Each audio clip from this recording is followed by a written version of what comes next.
Cette fois-ci, je vous le promets, on se lance pour le vrai. Et on va même commencer avec un composant incontournable, la LED.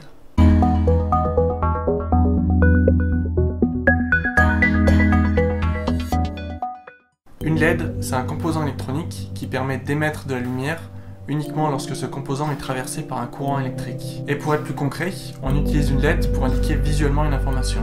Celle qui est sur votre carte Arduino indique par exemple si oui ou non votre carte est bien alimentée.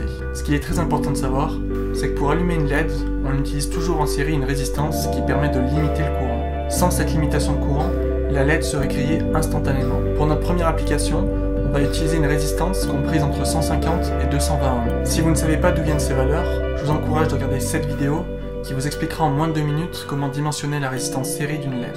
Maintenant on peut passer au câblage. Câblez votre LED et votre résistance série, mais avant de connecter le tout à une broche de l'Arduino, on va les connecter à une broche 5 volts.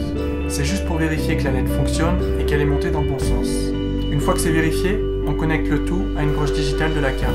N'importe laquelle fera l'affaire, moi je la connecte à la broche 7 par exemple. Maintenant que le câblage est déjà terminé, il suffit de programmer la carte. Lancez l'interface et allez dans File, Example, Basics et cliquez sur Blink. Pour ceux qui n'ont jamais vu du C de leur vie, et bien maintenant c'est fait. Vous allez voir, ça n'a rien de compliqué. Commençons par le plus important, les commentaires. Tout le code qui est en gris correspond à des commentaires des programmeurs. Ça ne fait pas partie du programme et pourtant c'est essentiel à sa compréhension. Surtout si le code est long et que vous n'en êtes pas l'auteur. En même temps, il y a des programmeurs qui des années après ne comprennent même plus leur propre code.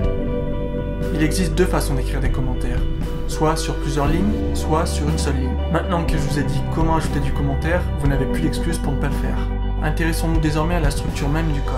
De manière générale, un programme sous Arduino comporte deux fonctions principales. La première permet d'initialiser le microcontrôleur. C'est par exemple ici qu'on va définir sur quelle broche de l'Arduino notre LED est connectée.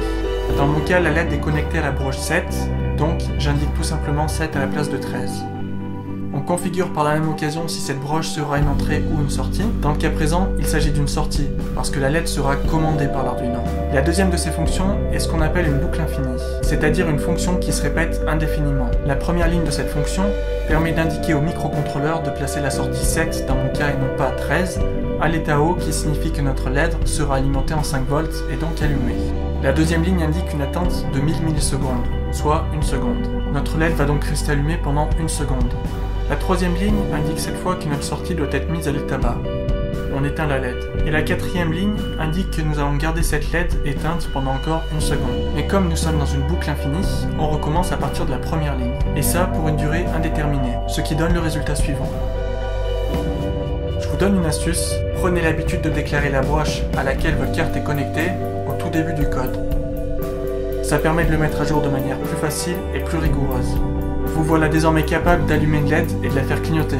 Un jeu d'enfant, non ?